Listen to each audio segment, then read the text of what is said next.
Hey everybody! Today we're going to look at the 2018 April reading section. And a couple quick notes before we start. First of all, I want to talk to you guys a little bit about how this is going to work for the reading section. So what I'm going to do is I'm going to try to cover 3 passages today in full. So there's 5 passages on this test. I'm going to cover 3 of them. And it's not to say that the other ones aren't important. I'm just going to cover the ones where I've found that students make the most mistakes. So if you have questions about the other ones, which I'm sure a lot of folks are going to have questions about the other 2 passages, feel free to reach out and ask me specific questions. Maybe we'll fill in the gaps with those videos later. But the purpose of these videos right now is to give you the most information in a relatively short amount of time. It's going to take a while to cover 3 passages. Covering 5 seems kind of rough right now. So we're going to cover 3 today. And I'm going to start with the first passage. So let's get started. All right, so we're talking about young Chartkov, I think is maybe the way you would say that name. Anyways, I'll ask that you read this passage before so we can just jump right into the questions. So please do the work on this passage first. Don't watch this video without having done the work. Presuming you have done the work, let's get started. Okay, so the first question. Now, to be clear, when you're doing the test, you should do this question last, at the end of, after number 10. You should do this last because this is a broad general question, and broad general questions will require you to really understand as much as possible about the passage. Sometimes they feel kind of easy, but don't make any assumptions. Wait till you've gathered as much information as possible and studied the passage for a while, going over all these other questions. Then you're really ready to do number 1. Okay, so we're just going to do it now regardless. So, just to keep things in order. All right, so the question says, the passage is primarily focused on the. All right, so let's look at the answer choices. The big thing here is to try to cross off answer choices as you go when you find things that are technically incorrect.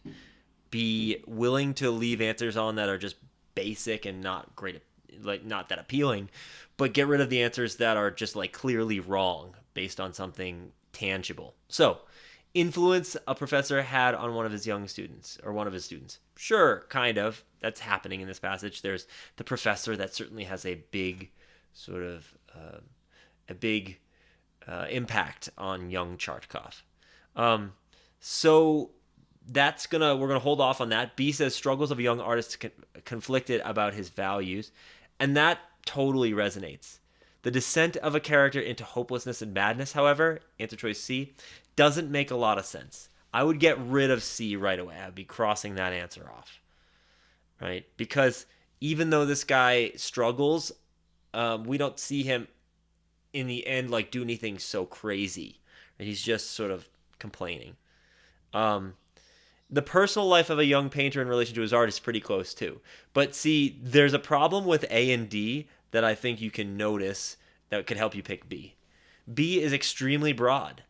Struggles of a young artist conflicted about his values. That covers everything. There's parts where it talks about what he thinks about some of the old artists, what he thinks about his work right now, his place in society because he's pretty poor at the moment. So that's pretty broad, and I would say the most important thing you can say about that answer is that it's broad. Whereas the other ones, A, it's not just about the professor. This student is sort of questioning the professor and thinking about his life. The professor doesn't even come up in all aspects of this passage. I mean, he's sort of talked about throughout, but I'm looking at this last page here. There's a ton of lines here. There's 15 lines, and the professor I don't think comes up. So, that whole last paragraph, in fact, doesn't talk about the professor. So that one's out because it's too specific. And also the same thing's true with D. It's not just about his personal life. He's talking a lot about art as well. So go for the broad general answer. Okay, so we'll move on to number 2. The first paragraph serves mainly to establish. Okay, so in this case, you'd go up to the first paragraph, and I'll do that. So I'm scrolling up here. And you would read the first paragraph even if you remember it. So the first paragraph says, young Chartkov was an artist of talent which promised great things. His work gave evidence of observation, thought, and a strong inclination to approach nearer to nature. So describing that he's got a lot of promise as an artist, really just about his art. Look, so we want to be specific when we think about what, when we're sort of analyzing the text, but we want to be broad in our approach to answer choices. So that's sort of the balance here. So the ironic outlook of the narrator, they're using a fancy word here. There's nothing ironic about this, and we're not actually talking about his outlook. We're talking about his talent. So those words there are the things that are allowing me to cross off A. B, the central conflict depicted in the passage, perhaps. But except this doesn't really talk about any struggles yet. It just says that he's, talented. The defining artistic traits, that's kind of perfect. And notice I gave myself something specific that I thought the answer would be, sort of in my own words. D is wrong for a very specific reason, which is there's no discussion of the professor as of yet, right? So I've crossed off all the other answers for other reasons, right? So I was really specific in my analysis of the first paragraph in my own words, and then I found something in answer choice C that really matched that, while I found things that I was going to, sort of using to cross off other answer choices along the way, right? So that's number 2. Number 3, the passage suggests that Chartkov's professor believes that great art should be. Okay, now this is an evidence set. You can see number 4. So the way we're going to attack this is we're going to look, I know some people feel like you can just kind of go for it. Maybe try 3, find evidence for 4 afterwards. That's not the best way to approach this, though. Let's be real. If you're going to imagine a scientist. If a scientist is going to come up with a conclusion before they've even done the test or looked at the evidence, let's say come up with a conclusion before analyzing the data. I mean, that would be absurd. So we're not going to do that. We're going to look at the evidence first. So we're looking at the evidence. We're not trying to match up evidence and answers yet. We're just saying which parts of evidence are talking about the question. Never mind the answer choices. So what does the professor believe about great art? Let's look at those lines 5 to 10. I'm reading those lines, but it's really the professor talking about the young man, right? So there's no discussion of what the professor believes about art, so I'm crossing that off. 11 to 15, reading those lines. At present, your coloring begins to assert itself too loudly. We're still talking about him, right? About the young Chartkov guy. So I'm crossing those lines off. By the way, I'm not reading just line 11. I was scanning through and seeing a continuation of that discussion on lines 13, 14, 15. So here's 15 to 17. I still see, I have seen you with a shiny hat. Now look, it's important to see where these lines end. They end with the word handkerchief or neckerchief or something, handkerchief. Anyways, those lines still just talking about the artist. So I'm fairly certain the answer is 23 to 27. Our artist sometimes wanted to enjoy himself, play the fop, and short wanted to give his usefuls. Okay, so, actually not. I'm fairly certain now that those lines are wrong, and I have to be more. I have to give a second look at these bits of evidence, right? So, look, which lines does he talk about actual art? Let's be, as I look at 15 to 17, that one's definitely just talking about young Chartkov, so that's out. But look, the lines in between here, which talks about art, your coloring begins to assert itself too loudly. Your drawing is at times weak. All right, so he says the fashionable style. So he doesn't seem to like the fashionable style. And that really leads me to think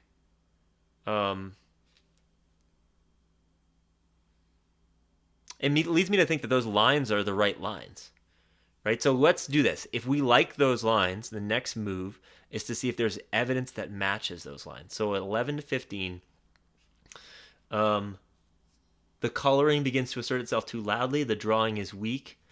So I think if I look at those answer choices, answer choice A really works here. Because, look, this is a tricky question, right? So let's talk about it. There's two parts to answer choice A.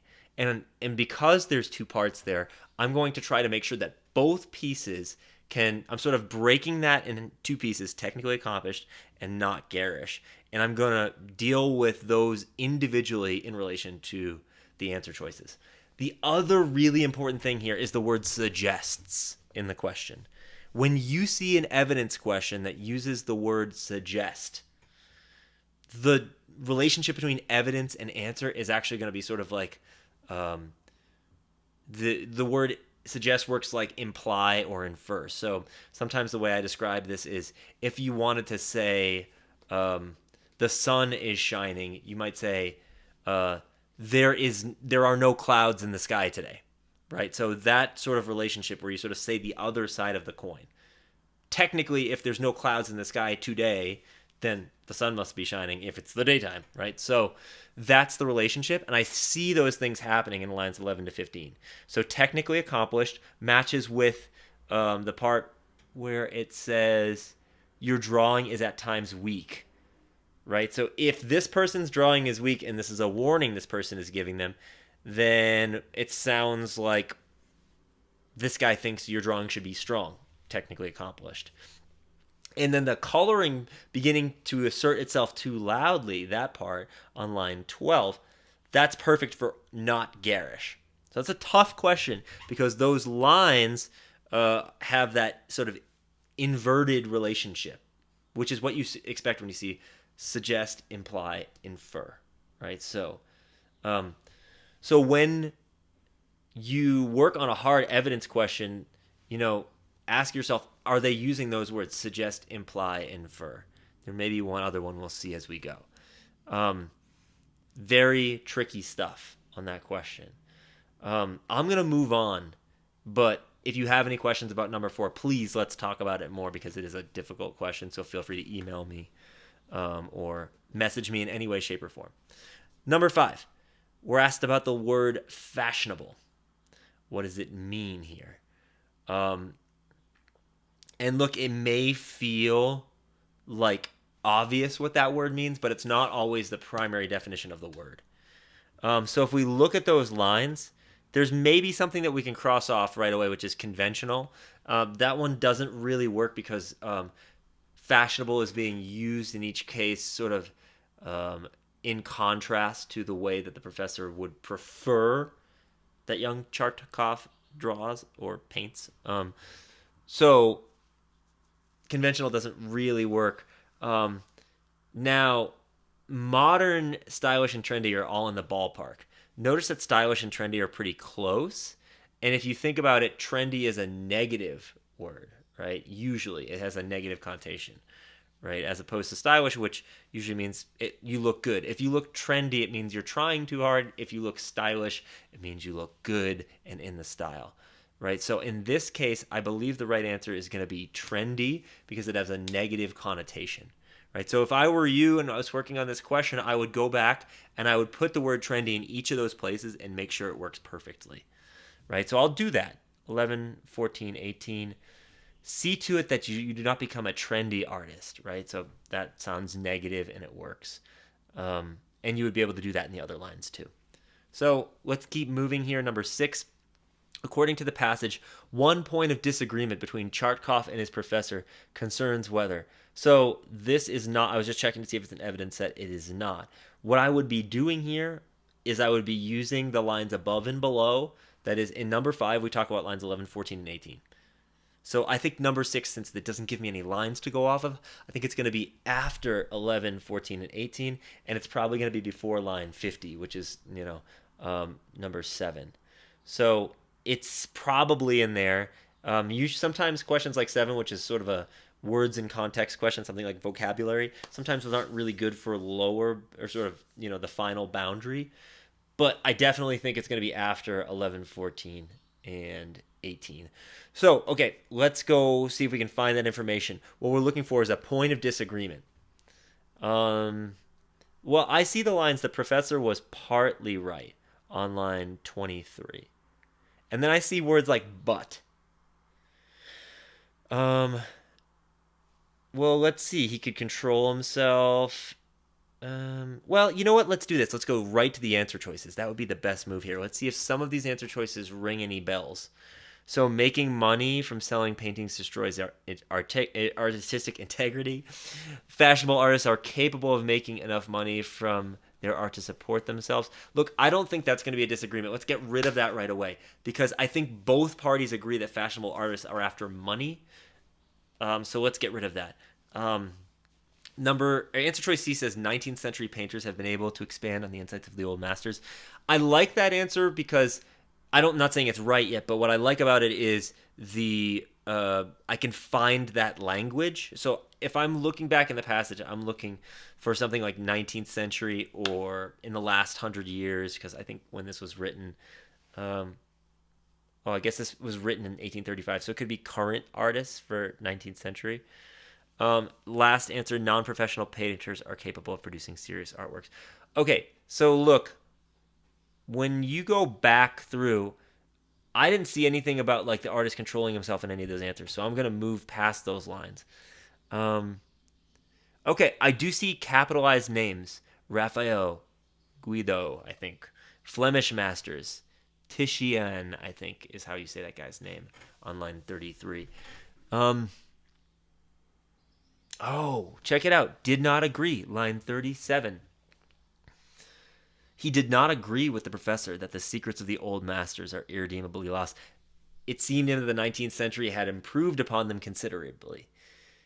Okay, so look, that's perfect. And I want to issue a word of caution, however, about answers that use exact language. I use that exact language as a way of finding the information in the passage. I don't necessarily think it's slam dunk just because it says 19th century. But in this case, the author, or I'm sorry, the protagonist here, young Chartkov, is saying that the 19th century had improved upon the old masters, and certainly he says he did not agree. So that must mean that the professor feels the opposite way. And so that's perfect for answer choice C. So great. Number 6 is C. And I'm moving on from there because I found something that was sort of slam dunk. It just absolutely worked, right? So you find 19th century, that's a spotter word. That's language you can look for in the passage. And then from there, you have to be really detail-oriented. A good word for that is scrupulous. You have to be scrupulous about whether or not this answer is lining up or whether it's just using keywords to say something slightly different. Okay, number 7 uses the word want. Well, look, this is kind of an easy one here. Want is not going to mean like a desire, usually in a situation like this. What want is going to mean is sort of the old school definition of want. So we don't see desire as an answer, but just be ready for that. That's like a thing. This word seems to come up more than others. Okay, so what does want mean? Line 50. What you'll do is you'll take these words and you'll put them in the place of the word want. Sometimes you can put your own word in the place of the word want. So let's do that first, actually. Let's go to line 50. Let's say, but when when he had no money. Okay, so when he needed stuff, when dire need arrived, that's going to be the answer. Not absence, not when the absence arrived or the ambition arrived or greed. It's when he needed stuff. So I'm kind of skating through those questions, these vocab and context questions, because this is a process you can get better at, but it's not one for which, you don't want to just study the dictionary for this stuff, right? So the deal is on vocab and context questions, you want to put your own word in the place of the word want or try out the words from the answer choices. The word need worked perfectly, so I'm moving on. Okay, so number 8, the passage. This is an evidence set, and it uses the word suggest again. The passage suggests that to some extent, young Chartkov finds maintaining his high artistic standards to be. Let's look at these lines. Remember, we said going to the lines first. So I'm going to grab 2 sets of lines, 59 to 61, 63 to 65. Something about high artistic standards. Something about patience at last. Okay, so that has something to do with it.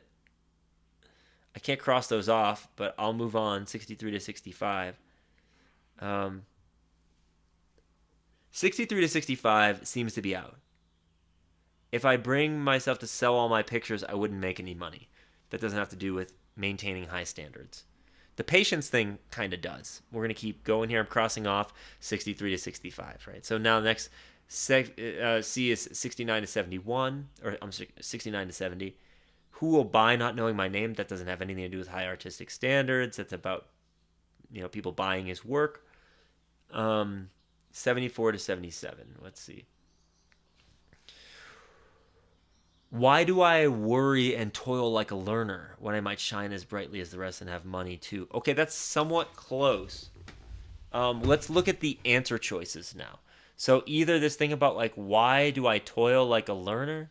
It's pretty close to the earlier lines which says like, patience has an end at last. But there's an end to patience at last. Okay, so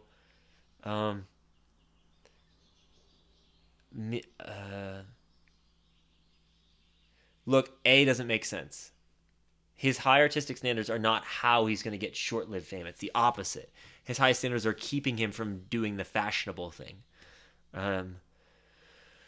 Maybe B, a necessary pathway to a goal he now seeks to accomplish. I don't think so. He's having a moment of impatience. Look at D, laborious undertaking that does not provide suitable compensation. That's starting to make some sense. Okay, so I've crossed off A, I'm holding on to B, and I'm crossing off C. Now, the thing is, I don't see anything that's like directly about his professor, so I'm kind of leaning towards D. But now let's go try to match up either of those bits of evidence with either of those answers, B or D. So is it a less important goal for him than the professor, a comparative kind of language, or is it laborious, that is hard or takes a lot of work without lots of compensation? Okay, 70, the last one does talk about money. So does the other one. So they both talk about money. Okay,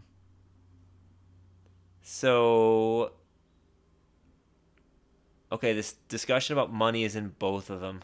So let's look a little bit closer at these answer choices in 8. A goal less important for the professor is for him. Well, suggest, I can't really cross that off yet. Laborious. But there's not any discussion of... Look, I think D for both of them. And because he says toil like a learner over the alphabet. So here's me mapping words from the passage onto the answer choices. Laborious, toil, right? And then there's direct talk about money in each of them. So this is how you get hard questions right in the evidence set. You don't just kind of throw up your hands in that tough moment. You look for words that you can map onto the answer choices. I love this phrase, mapping, right? So let's map the word laborious onto the word toil. Those work perfectly. There's no exact match when we just talk about patience, right? So this is how the SAT works. This is a really important point. So the important point is, how are they going to make an answer choice objectively correct, or as close to objective as possible? The way they do this is they break down exact words and match them onto each other. So that, someone who says, wait a second, I like this other answer, they can say, well, look, toil works with laborious perfectly, right? And there's no exact map for toil, for laborious, which is an answer. And there's no discussion about a comparison of importance, right? It's implied, but the evidence doesn't match exactly. Right? So map words on, that's the last move you do, and it will get you a couple more of those hard ones right. Okay, so I hope that's helpful. That's 9, and it was 8 and 9. We have this last question, number 10. So number 10 says, the last paragraph primarily serves to. Okay, so let's go to the last paragraph. It's long. We just read it. It was about patience and not having any money and not having any way to making money, and why can't I just sort of get rid of my high standards and just try to make some money?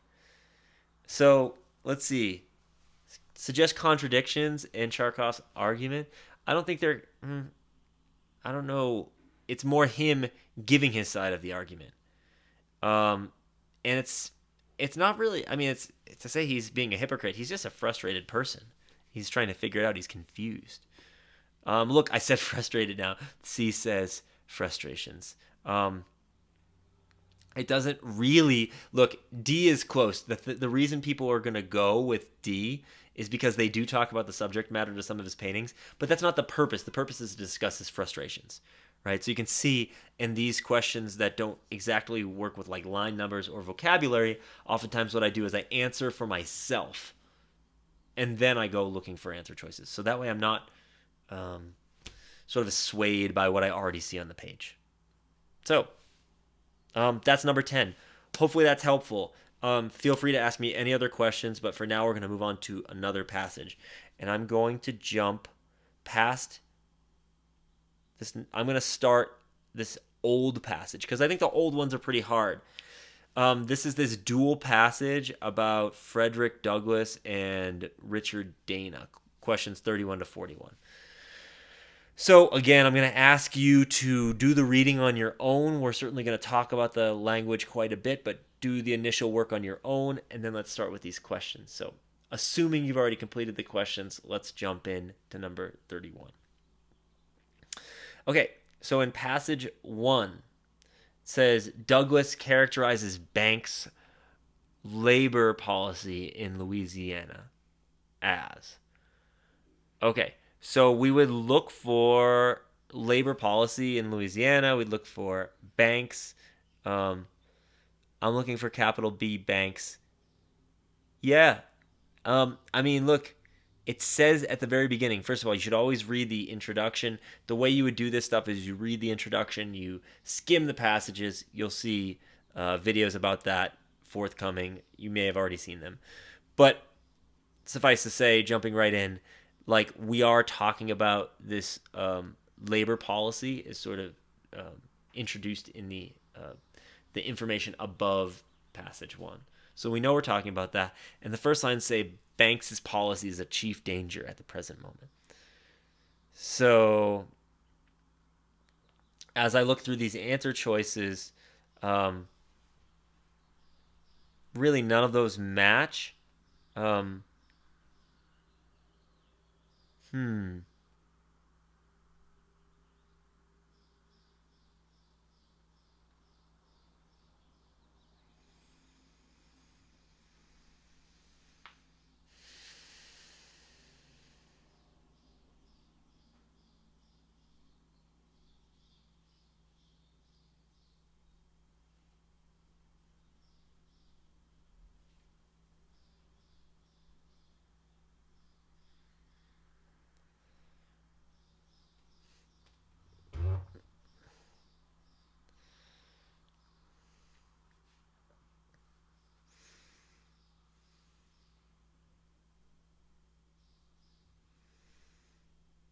Okay, so let's start this passage here about Frederick Douglass and Richard Dana.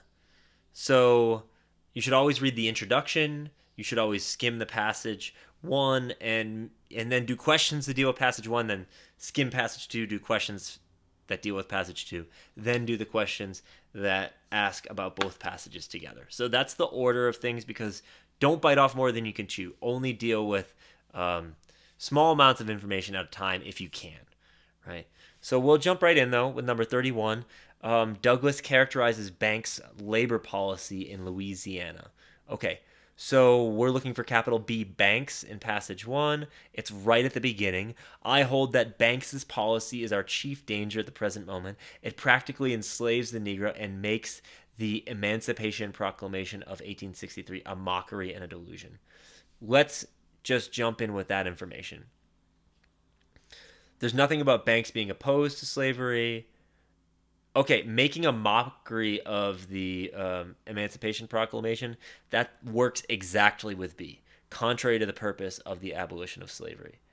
Now, let's talk about a couple tricky answers here. C's tricky because it says it's worse than the system it replaced.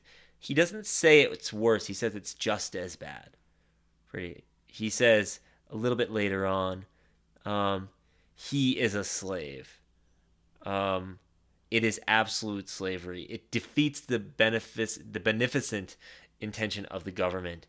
Okay, so look, those lines about defeating the beneficent intentions of the government match exactly with B. And so don't go with answers that just sound strong. Sometimes people like the strongest answers. Look for the answers that map onto the passage as best they can. And usually they're a little bit less strong, right? So I kind of like that B's less extreme than C. Okay, so let's keep going here. The word practically on line 10. We've talked about these a little bit, but again, we're going to replace these words with the word practically. So effectively, reasonably, cleverly, partially. Probably won't remember all of those. Let's go back, but let's look and maybe even fill in our own word for the word practically first. So I'll read the whole sentence, which is quite long, so maybe I won't. Certainly it means that if it means anything, I'm backing up. What is freedom? It is the right to choose one's own employment. I'll just work down a little bit. At what he shall work and what he shall work for. He or they practically reduce him to slavery. He is a slave. So essentially reduce him to slavery sounds pretty good. Effectively works good. It's not reasonable. It's not, sure, it may be clever in a dark way. It's not partially because he says he's an absolute slave, right? So he says he's a slave, and it's absolute slavery a little bit further down. So it's not partially, and I don't think we're talking about, how clever they are. We're saying you are effectively a slave, meaning sort of even if you're not a slave in name, you are essentially, the effect of this law is to make you a slave. So practically means effectively here. Let's keep going. Number 33 says, in the last paragraph of passage 1, Douglas rejects a counter-argument to one of his claims by... Okay, this is a challenging question. I've seen a lot of folks get this question wrong. So how does Douglas reject the counter-argument to one of his claims? Is it evidence? No, it's not evidence. Let's just see what our options are first. Using emotional language, citing a universal characteristic, pointing out that people who support it do so out of self-interest, or show that the counter argument is a temporary solution. Okay, so is it emotional, universal characteristic? Is it about people being selfish, or is it the fact that the counter argument is temporary? Let's just see him talking about the counter argument in the last paragraph. Okay, it may be objected, so the counter argument is coming. Let us have, I'm just jumping down, let us have slavery abolished, it may be said. Let us have labor organized, and then in the natural course of events, the right of suffrage will be extended. I do not agree with this. Okay, so here begins his disagreement with the other perspective. The constitution of the human mind is such that if it once disregards the conviction forced upon it by a revelation of truth, it requires the exercise of a higher power to produce the same conviction afterwards. This is the hour. He's saying we gotta do this now. Okay, so the important thing is we're going to notice that the language after this is going to be really tempting to go with another answer. But I want to focus on this language because this is the key language. Look, he begins his rebuttal. I do not agree with this. That's the counter argument, is the stuff that's represented by the word this. And in these lines, he says, the constitution of the human mind is such. So the way the human mind is works, or the makings of the human mind are such that if the mind sort of ignores or disregards a conviction, so something it knows to be true, if it ignores something once, it requires more power to produce the same conviction afterwards. So that is, if you ignore something, you become numb to it, right? So his counter argument is saying this is the way the human mind is. That's citing a universal characteristic. So of course, we're going to make sure the rest of the answer works, but those first lines look great. It makes it unlikely, a universal characteristic that makes it unlikely that the sequence of events suggested in the counter arguments will actually occur. Well, the counter argument is we'll get to sort of full equal rights later. And he says That's not going to happen, right? So that's the perfect answer. Now, answer choice A is really, really tricky because it works with the language that follows. Our streets are mourning, tears are falling at every fireside, and under the chastisement of this rebellion, we have almost come up to the point of conceding this great all-important right of suffrage. Look, so he says something very emotional, as well he should. And that's an answer that's very tempting for people. But the policies of the counter argument, yeah, that's pretty close. I mean, technically true. But essentially, the reason that answer choice B is right is because why? Because that language doesn't have so much to do with rejecting a counter argument, so it's not as directly related. So that's not the right answer. I mean, it's related tangentially. It's part of he builds off his counter argument into this emotional appeal, but the counter argument begins when he says like, the exact words were where is it? I do not agree with this. The lines that are right after that map on perfectly. The constitution of the human minds. That's a universal characteristic. So that's a very challenging question. Has to do with location. That location is closer to the counter argument than the other information about emotional language. Really challenging question, but let's keep going.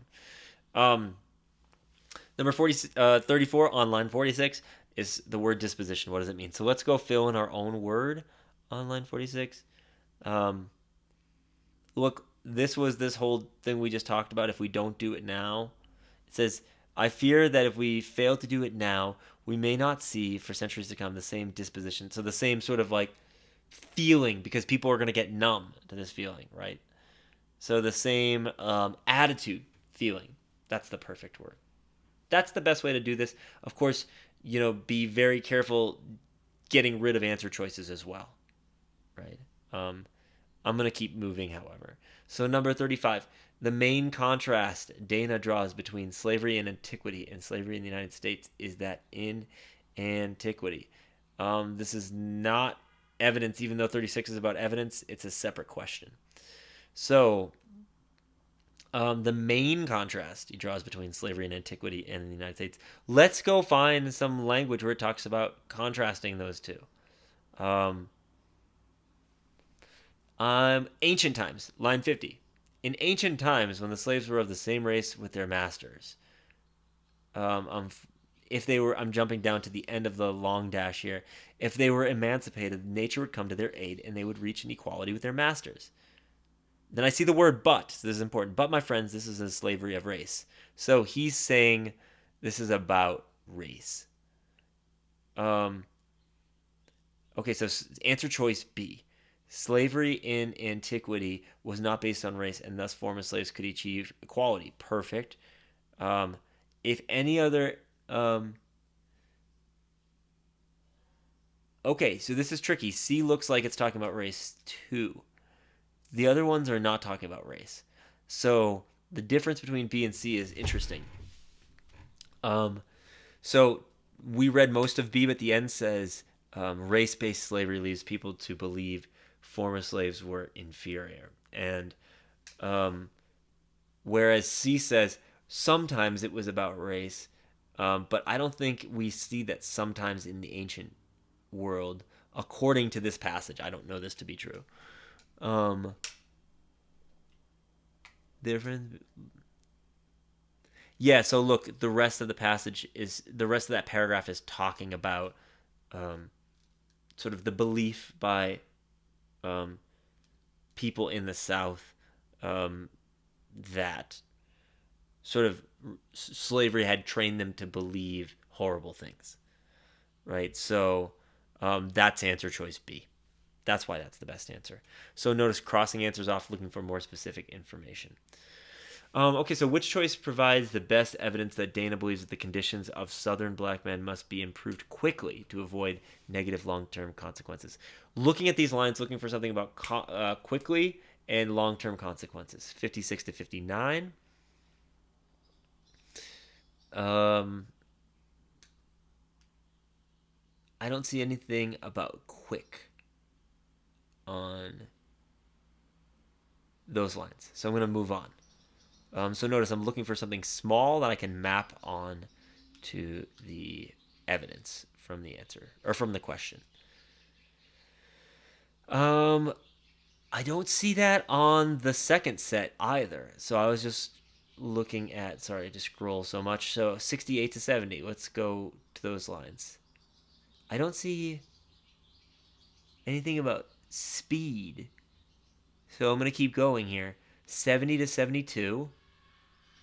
I don't see anything about speed again. So hopefully these last lines. 81 to 85.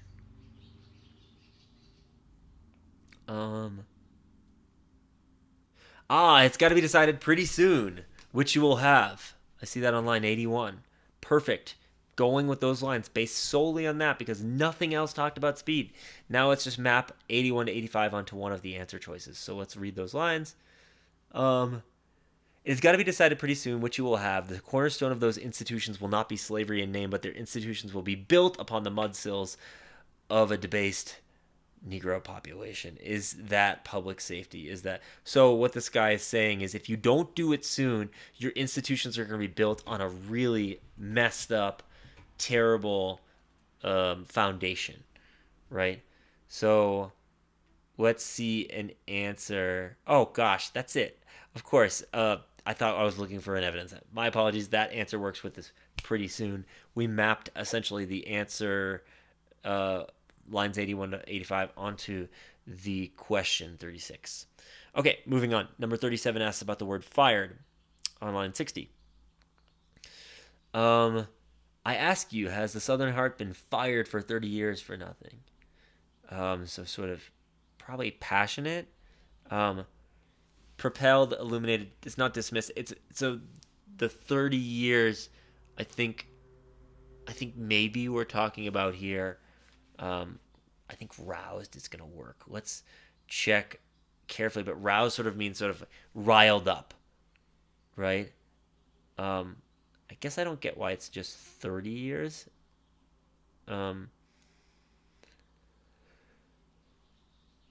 But those lines seem to, I mean, I think that works here because we're talking about sort of like a passionate belief in something, albeit something horrible. So roused is better than, if we think about these words, propelled means to like move something forward. That's not happening, certainly. Illuminated is sort of positive. We're saying something negative, and we're not saying ignoring the Southern folks. It's talking about something quite opposite of that. Okay, 38. Both Douglas and Dana make the point that the abolition of slavery in the United States was. Okay, so these questions can kind of just look for something broad, because for two people to agree on something like this, it can be tricky. A lot of these passages are in contrast, although, of course, first, both of these guys are sort of on the side of full abolition, full emancipation, and full rights.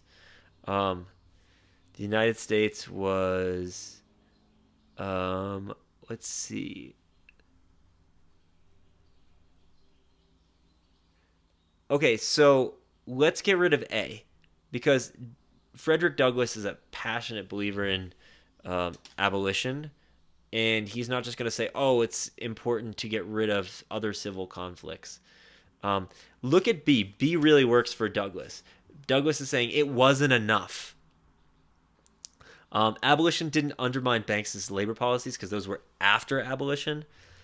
So usually undermining happens after the fact. And Banks's forced labor policies were in effect, so I don't think the abolition was quite undermining it. Usually that would work sort of in the opposite order. D looks pretty good as well, but I would say avoid those kind of answers. That is to say, the super patriotic answer, right? What we're talking about is this wasn't enough. We need to go further. I'll find you exact language to go with this because you always want to rely on text. So look at the last paragraph. The last paragraph is asking people to decide. We have to make further moves. So the whole idea is that this isn't working. We need more laws, right? And the last paragraph we've already read of Douglas, which is saying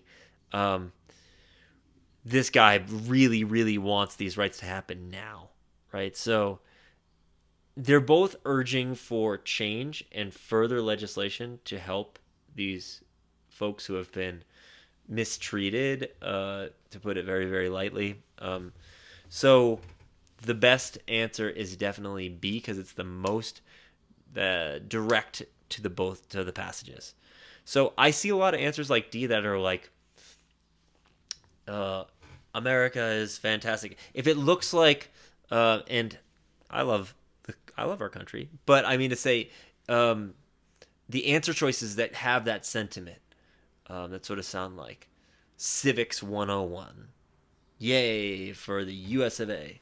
Those kind of answers are usually wrong on the SAT. I don't think it's because they're trying to say they don't like the USA. I think it's because they're looking for ways to trap students who aren't thinking about the actual text, because the text doesn't straight up say the founding ideals. The texts aren't celebratory, right? So that's why D is out.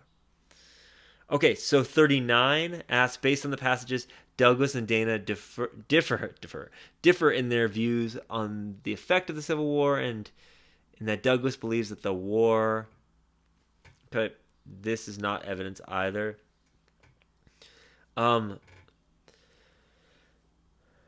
let's see. There's a huge amount of information here. Let's just see which answers we can get rid of purely based on maybe a basic knowledge of the passage. So, the effect of the Civil War. Let's just go back to see where they exactly talk about the Civil War. I'm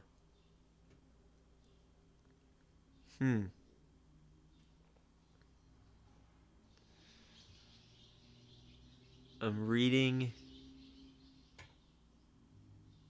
Well, look, he does say that like now is the time, right? So he thinks that like we have this like important moment. I saw that in the last paragraph of his writing. Created a brief period in which white voters might expand the rights of black men. That looks perfect. So Dana believes that the rights of black men will not be expanded until memories of the war begin to fade. I don't know about that second part. I do like the first part. Let's see. Look at A. Created a political climate where the extension of black men's rights seems more feasible. Now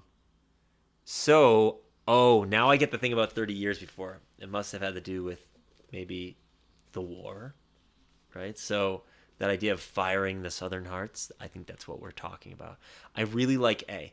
So this is a great example of A and D have the same beginning. Maybe not white voters, but I mean, I guess that actually would have to be true at that time period, right? So I think A and D start the same way, but they end differently. Is it that the war begins to fade, or that it faces opposition? And I think let's go to Dana at the end here. He's like saying that there are laws.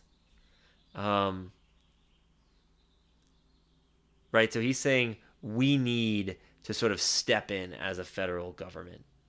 And I think he's not saying let's wait. He's certainly not saying let's wait. So that's why I can get rid of answer choice D. It's not like, oh, let's wait for this. Right? So I've crossed that one off. The other ones are a little bit more wrong. See, the beginning of that doesn't really work with Douglas. Douglas is saying we've got to do this now, and he believes it's possible. So it's more hopeful than Douglas's perspective is more hopeful than answer choice C. And it's not just about employment prospects. This is about something much deeper than that. It's about, rights, not just can I get a job. So that was a good example of two answers that were close, and then working on the second half, honing in on the differences between those two answers. All right, number 40. So based on the passage, Douglas would most likely respond to Dana's comments in 72 to 74 by stating that. Okay, so Dana's comments on 72 to 74. Let's go find them out. Um, this is not all. By their laws, a black man cannot testify in court. By their laws, he cannot hold land. By their laws, he cannot vote. Those are the lines, I think. Um, what would Douglas say? Um, yes. Um, the conditions. Oh, look at B. That works perfectly. The conditions that Dana points out um, constitute a form of slavery, right? He says that stuff about slavery at the beginning. He says um, that they should have a right to decide where they want to work, um, and anything without that is absolute slavery, right? So that's perfect. That's the best answer for that reason. Um, so let's just kind of take a quick look at the other answer choices. Dana mentioning other than many. I mean, look, answer choice A sort of like speaks to our time period where, folks are more and more sensitive about discussing the plight of people that don't look like them. And that answer doesn't have that much to do with the passage. Douglas doesn't say that. Douglas doesn't say, how dare you bring this up, right? Douglas doesn't say, look, you shouldn't talk about this, or be careful the way you talk about this. Right? Douglas says those things are terrible. I'm looking at C and D now, so I don't think Dana is even asking for limited rights. He's saying unequivocally make everybody equal. So the idea that Douglas is saying don't assume that that black men will be satisfied with this. That's not quite what Dana or Douglas are saying. They're both saying let's go all the way, not let's have limited rights. So D is pretty off base, but it does talk about some things that are relevant to the passage, but neither one of them is sort of saying, look, it says Dana was wrong to assume that slavery will remain illegal. Dana's pretty much saying the same thing as Douglas, that in effect these folks are dealing with slavery currently. So that answer is a little bit off base. 40. Oh gosh, so this is an evidence set, and look, those lines. I apologize. I should have looked at that. Those lines. Think about the mapping idea again. Those lines about slavery on line 15. Let's see if there's lines that say 15 to 18. Let's look at those. 15 to 18.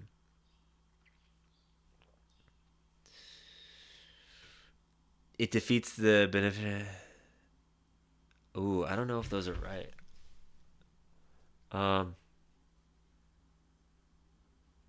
Oh, it's got to be the earlier lines 4 through.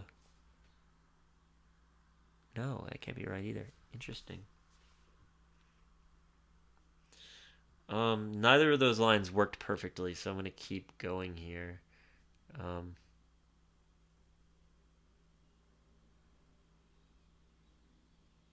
24 to 29, maybe? Let's look at those.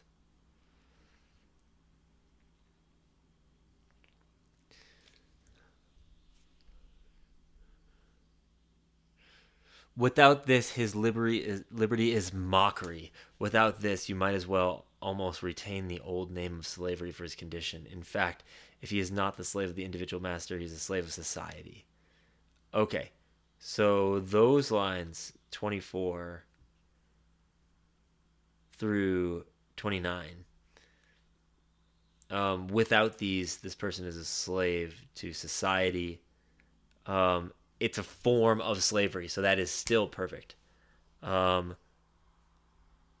that is answer choice B. The conditions that Dana points out that black men experience constitute a form of slavery. He says you are a slave of society. So those lines map on perfectly. That's the best answer. So again, this game of mapping. Sorry for that. I didn't see that 40 and 41 went together. This game of mapping, super important. Okay.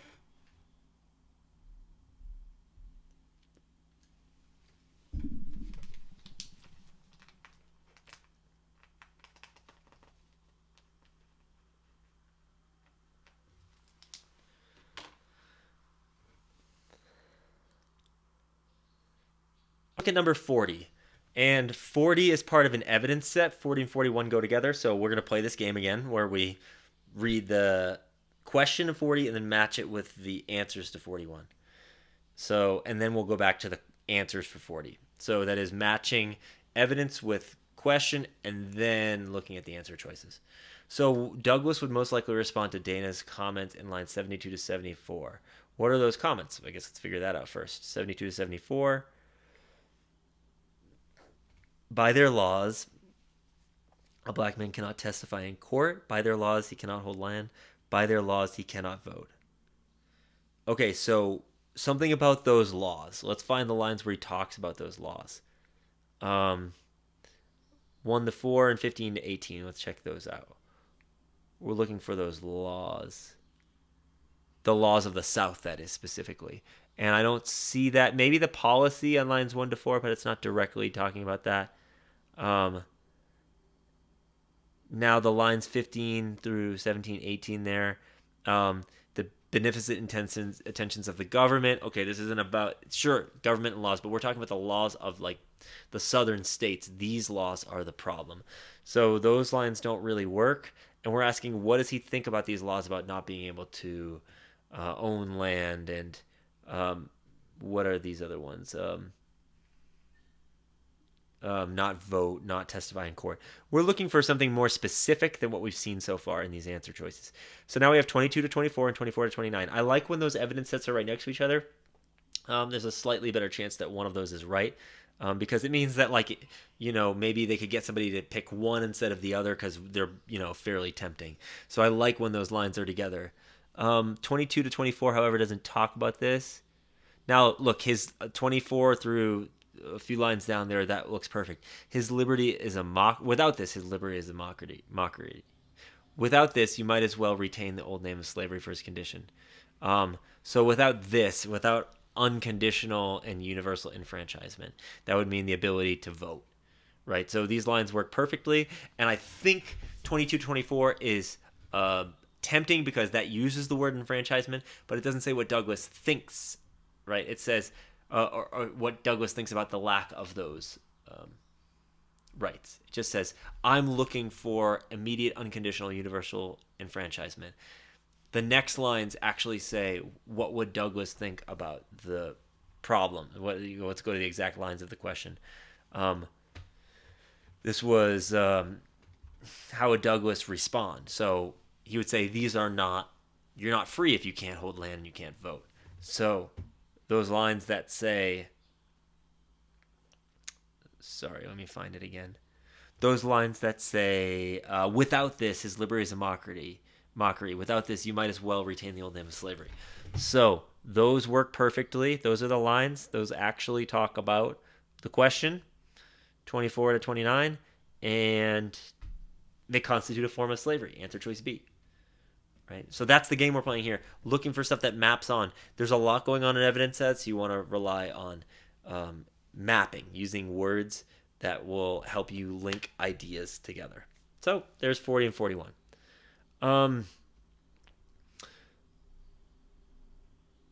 Okay, we're going to do one more passage here. We're going to do the last passage, 42 to 52.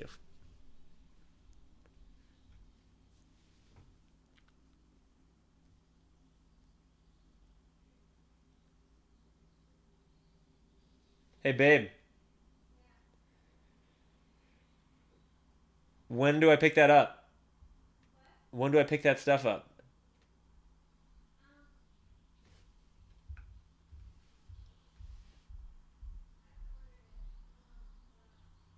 Can you order it and give me, like, is it okay if I pick it up in, like, if I leave here in like 20 minutes, or is that too late? Is it okay if I leave here in 20 minutes?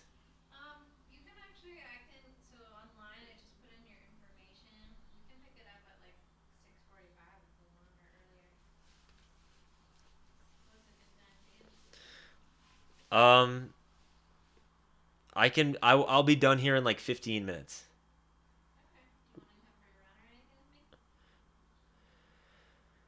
Uh, You don't have to. I'm just offering. I'm starving. Start. Okay, so you want to eat sooner than later? Um, I don't know. I don't know. So I was gonna order, mashed potatoes. One that serves two and one that serves four. Do you want just go the one that serves two? Do you want any appetizers or anything?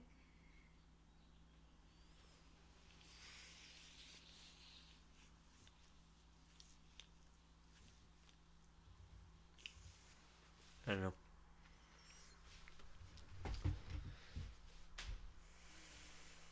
I'm hungry too.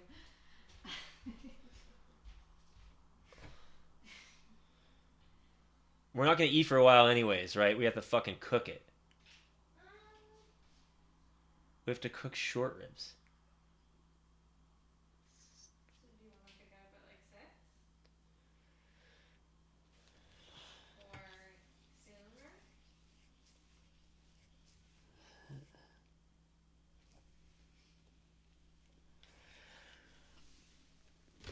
My point is that I'm not. I'm gonna eat something before we eat that.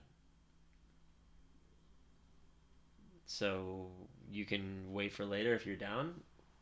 I'm hungry. I mean, I'm down to eat earlier than later. All right, I need like 15, 20 minutes, and then I can go. Okay. Do you want me to just put it on my card? Yeah. So, 2 6-ounce portions of short rib, Yep. thing of mashed potatoes Yep. for two of us, Yep. and chocolate torte. Yep. Do you want bacon wrapped dates or How much are they? $12? $12? Fuck that. I'd rather get extra mashed potatoes. Okay. Do you want me to get a serving for 4 people? If there's extra, I'll eat it later. Sure. And I'll make some broccolini at home too. Okay. Should be like another $5. Okay.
Okay, folks, so we're looking at questions 42 to 52. Um, let's jump right in. So again, I'll jump into the first question here, 42, but it says the main purpose of the passage. I would save that till later if I were you. I would save that till the end and work on that when we know everything we could possibly know about the passage. But the main purpose of the passage is to talk about this experiment. Let's look at the answer choices. Examine various strategies that are used by a bird species to defend against predatory attacks. It's not just about predatory attacks, it's actually about risk taking behavior and willingness to, or being aggressive to each other. So it's not predatory attacks, it's really each other. Draw attention to the research that expands our knowledge of the behavior of bird species. Super broad, super vague, probably right. Emphasize the importance of a researcher's study that considers a topic that others have openly dismissed. I didn't see anybody saying, "Oh, this is stupid. We shouldn't look at this." So that's really, and it's not like, "Oh, this is." We're not emphasizing that it's really important. And B's way vague, so C's probably gone. And D says suggests that the similarities between bird and other animal behaviors are evidence of a common ancestry. Sounds super fancy, but it's not what the passage is talking about. Big and broad is usually right, so 42 should be B. Okay, so 43. It can be reasonably inferred that the second prediction tested by Williams and her colleagues reflects which assumption? Okay, the second prediction, I think that's the second, or I guess, yeah, the second paragraph. So, look, it asks about which assumption. Now, I see on lines 12, it says, this hypothesis is based on previous studies of other species that have shown a correlation between aggression and these behavioral characteristics. So that is the characteristics of being bolder and more explorative. So it's based on an assumption that we see that these characteristics correlate, and it's other species have a correlation between aggression and being bold and risk takers, right? So that is going to go with the answer that says, let's see, risk taking is more beneficial to redhead. I mean, maybe. Oh no, because we're saying that the redheads are the ones that we think should be aggressive and risk taking. Not comparable. That's the assumption, is that redheads will be the crazy ones. See, observed correlations between certain behaviors in one species translate to another species. Perfect. We were talking about two different species, and we were seeing this correlation, right? So look, those words literally show up in the passage.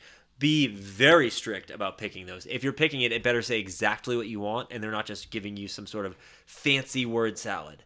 So again, it says this hypothesis, the second prediction is this hypothesis, is based on previous studies that have showed other species that have a correlation between aggressiveness and these behaviors of being bold and stuff. So that looks perfect. The other ones are wrong for, some of the obvious reasons we just talked about, and some of the less obvious reasons. Feel free to ask me questions about that more specifically if that one's still bugging you. But let's move on here. 44 says the author uses the word displacements in line 29, most likely to suggest that one bird. Okay, so let's see what this means. Line 29, we'll give ourselves some context. So there's food. After 1 hour of food deprivation on line 26, a feeder was placed in the corner of the cage where there's enough room for only one bird. Aggressive interactions such as threats and displacements were accounted. Okay, so I mean something like the birds running into each other or something. It's not social. Look, A sounds super fancy and super smart. It's not about this scale of social dominance. It's just about them running into each other. There's only room for one of them on the bird feeder. Maybe B, fights until one signals submission. I wouldn't see discussion of a submission or something. Jostles the other aside to access the food supply. Perfect. See how that's common sense, and it's not as fancy as A. Notice that. We want to notice patterns in this work. Right, so the fanciness of A, kind of, I don't really like that. If I find an answer that's, if I'm in between A and D, for instance, go with the one that sounds straightforward. Number 45, the information in the passage indicates that the purpose of the quotation marks around the word predator in line 47. Let's look. Let's give ourselves some context. Well,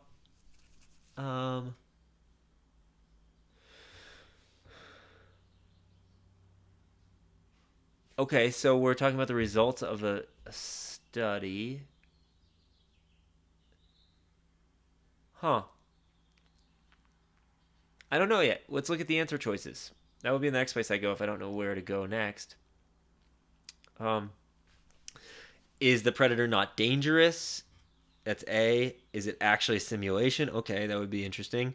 The predator is used in multiple experiments or to reinforce the disruptive nature of the predator's presence. Okay. Okay, so those are all good ideas. I'm looking for something about the second experiment. Or is the first experiment? Risks. Okay, that's the second prediction, right? So to test the risks. Oh, check it out. A little bit further back from 47, back on line 36.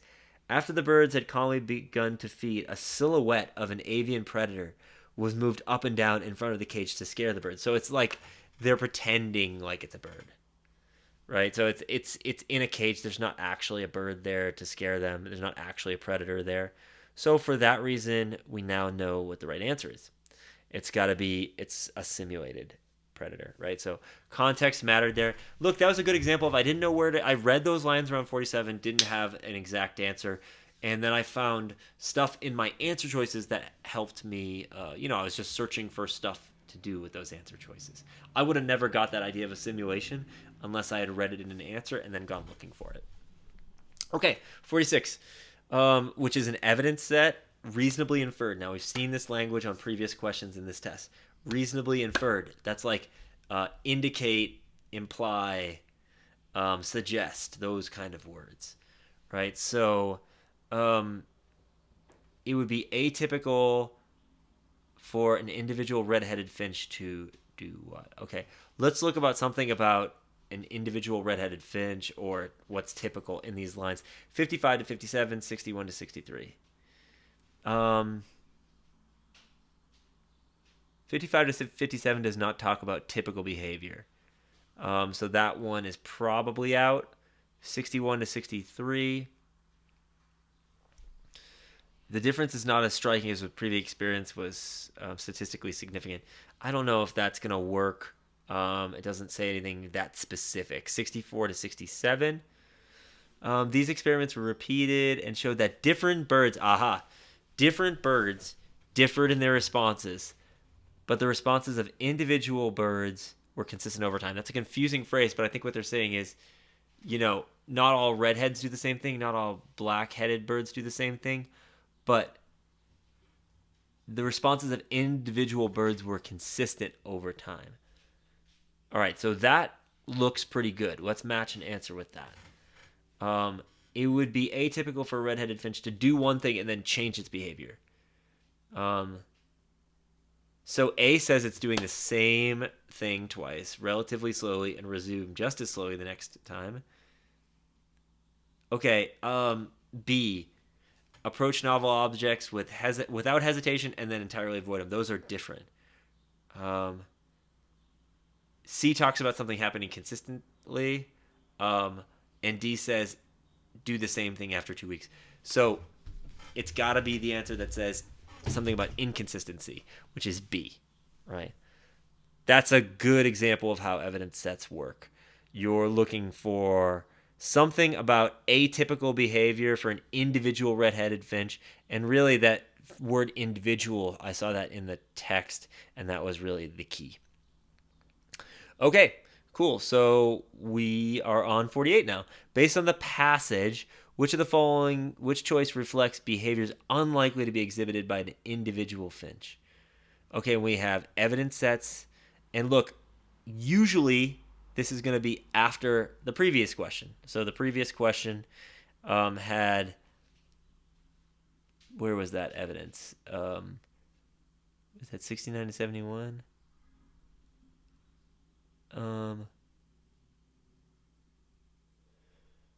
Consistent over time was 67. So yeah, we said the previous, 47 was C, with 46 being B. So 48 should be after line 67. Of course, all of those are after line 67. So that's not much of a help. Anyways, 72 to 74. We're looking for what's unlikely to be exhibited by an individual finch. 72 to 74. What is surprising about these results is that aggression does not correlate with risk-taking behavior. So look, that's at least something to work on. If they're aggressive and risk-taking, that would be surprising. Returning quickly after a predator display and then failing to approach a novel object. Those two, yeah, I think the first one represents. I think maybe those are both. At least they sound to me. I would go back and see, but I'm going to look at other answers first. Are those both risk-taking behavior? They don't seem like aggression. Aggression's like fighting each other. Returning slowly after a predator, so that's risk-taking. Failing to approach an object. I'll hold off on those for a second. Failing to display aggression and readily approaching a novel object. That is something we can cross off for sure. Because the first one is not aggressive. The second part is risk-taking. So those go together. Displaying aggression and being uninterested. So being aggressive and not risk-taking. C is out as well. So it is either A or B. B says returning slowly. So that is not being a risk-taker. And then B also says not approaching a novel object. So those are both not risk-takers. So back to A.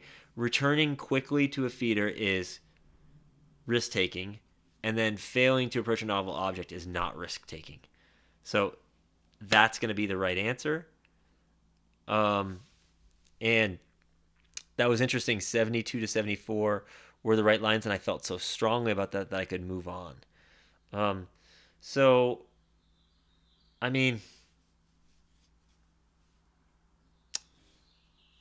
oops, got to do that again, babe. Messed that one up. Almost done.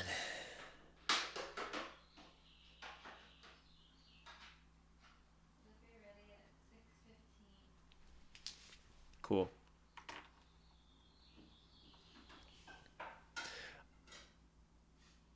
All right, so number 48. Based on the passage, which choice reflects behaviors unlikely to be exhibited by an individual finch? Okay, so let's look at the lines, 72 to 74. What is surprising about these results is that aggression does not correlate with risk-taking behavior. Okay, so those lines are at least worth holding on to. Let's get all of our lines and get rid of some stuff first because we don't know that that's right just because it sounds decent. 79 to 80. Thus, selection could favor more conspicuous red-headed birds taking fewer risks. Okay. So if it's anything about red-headed birds, we would go with that. Both of those are pretty okay. 81 to 85. Interestingly, boldness, investigating new behaviors, and risk-taking behaviors were found to be strongly correlated. Regardless of head color, they were always occurred together. Okay.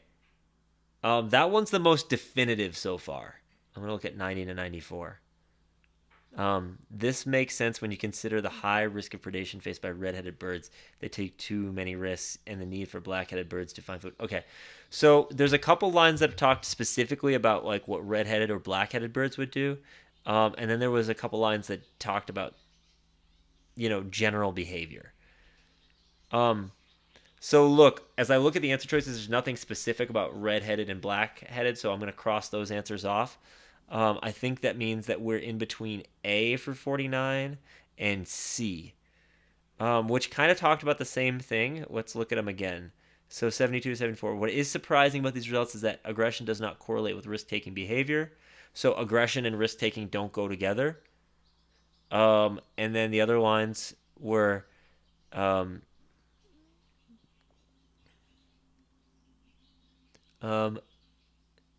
interestingly, boldness and risk-taking behaviors were found to be strongly correlated. So this is interesting. Both of those are relevant here. Either boldness and risk-taking go together, or aggression and risk taking do not go together. So let's see. Um,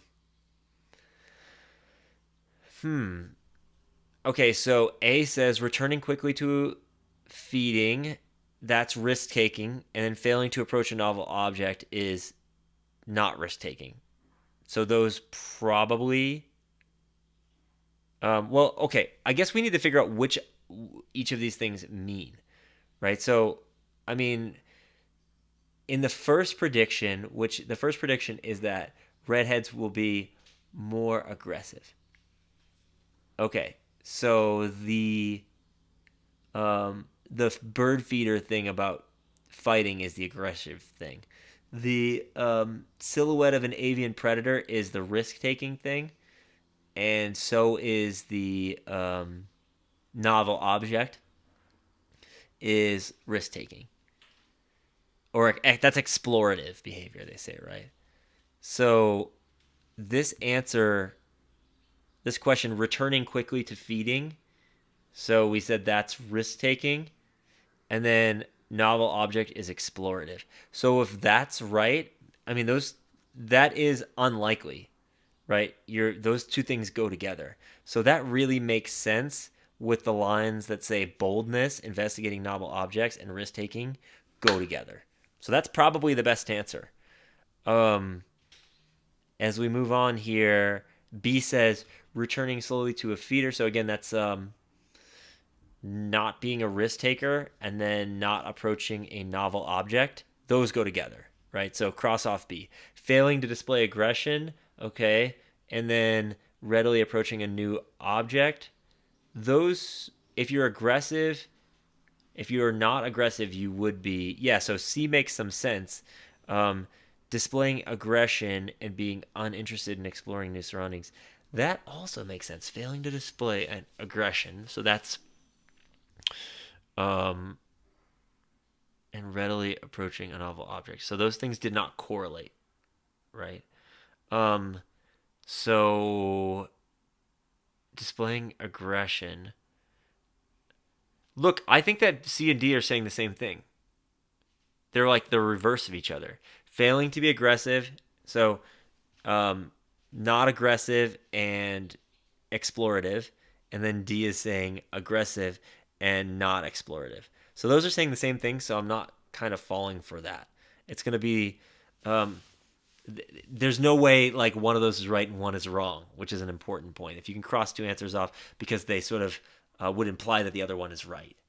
Right. So in this case, I know that it's got to be answer choice A, returning quickly. So again, risk taking, and then not approaching a novel object, and that goes with you would those two things go together. If you're a risk taker, you approach novel objects. That's that behavioral syndrome discussion. Um, these always occurred together. So, so if they didn't happen, that would be surprising. All right. So, moving on here. 50. The author indicates that a possible reason for black-headed finch's risk-taking behavior. Okay, is this evidence? Nope, but that discussion was at the end of the passage. Says this makes sense when you consider the high risk of predation faced by red-headed birds if they take too many risks. Yeah, here we go. The need for black-headed birds to find food away from dominant redheads, which occupy the safest foraging location. So redheads, because they're worried about predation, they stay safe and they're aggressive. And the black-headed ones have to be more risk-taking because they're scared of the red-headed aggressive ones. So they are less interested in novelty. No. They're conspicuous. No, the black-headed ones are not conspicuous coloring, so B is out. They're not going to attract more predators. The red-headed ones will. They struggle to obtain food at the safer locations favored by the red-headed. Yay, that's exactly what we saw. So that's the right answer. 51. According to figure 1, which of the following is closest to the mean number of aggressive interactions initiated in pairs of red-headed finches in 30-minute period? Figure 1, 30-minute period. Average number of aggressive redheads. Okay. Figure 1. Average aggressive interactions is the y-axis. Red-headed pairs, 2. 30-minute period, 2. So just be careful reading those charts that you consider the x-axis, the y-axis, the title, all those things. Don't be afraid to go back and forth and sort of, double check each individual part of the question. Red-headed, aggressive interactions, 30-minute period, mean number, those things, figure 1, those kind of things. All right, 52. The information in figure 2 indicates that on average, black-headed approaching a feeder how many seconds after the predator? Figure 2, on average. Figure 2, black-headed, on average. Mean time taken to approach after the predator. Y-axis is that. Yeah, black-headed's at 200. So there we go. There's that question. Okay, so the data questions are sometimes straightforward. I see people making mistakes with these, and it's always about misreading a key part of the chart. Y-axis, x-axis, title, those kind of things. So be really mindful of those individual components that you can use to make sure you're getting this right instead of grabbing everything all at once. You heard me rattling off the pieces. That's the best way to do it. So that's the end of the test. I hope that was helpful. Again, feel free to reach out with any questions that you have. Feel free to ask about questions that we didn't talk about, or ask for clarification on the ones that we did talk about. And make sure that you've already watched the sort of general lecture about the reading section, because it's important to know how do these questions relate to the general strategies we're using, right? So I've talked about some fairly specific stuff in terms of these questions. And feel free, once you have watched both this and that previous lecture on the reading section, see if you find any contradictions. If you're like, wait a second, I thought you said this thing about this kind of question. Because I promise that I feel like there's an overall strategy that is clear and not contradictory. But if something appears contradictory, it means that I need to do a better job of explaining it to you so that you can see that it doesn't, in fact, conflict with, that one strategy doesn't conflict with another. So if you find something like that, let's definitely talk about it so we can clear that up, both for you and for any other students that come along. In the meantime, happy studying, and I look forward to talking with you more soon. Take care.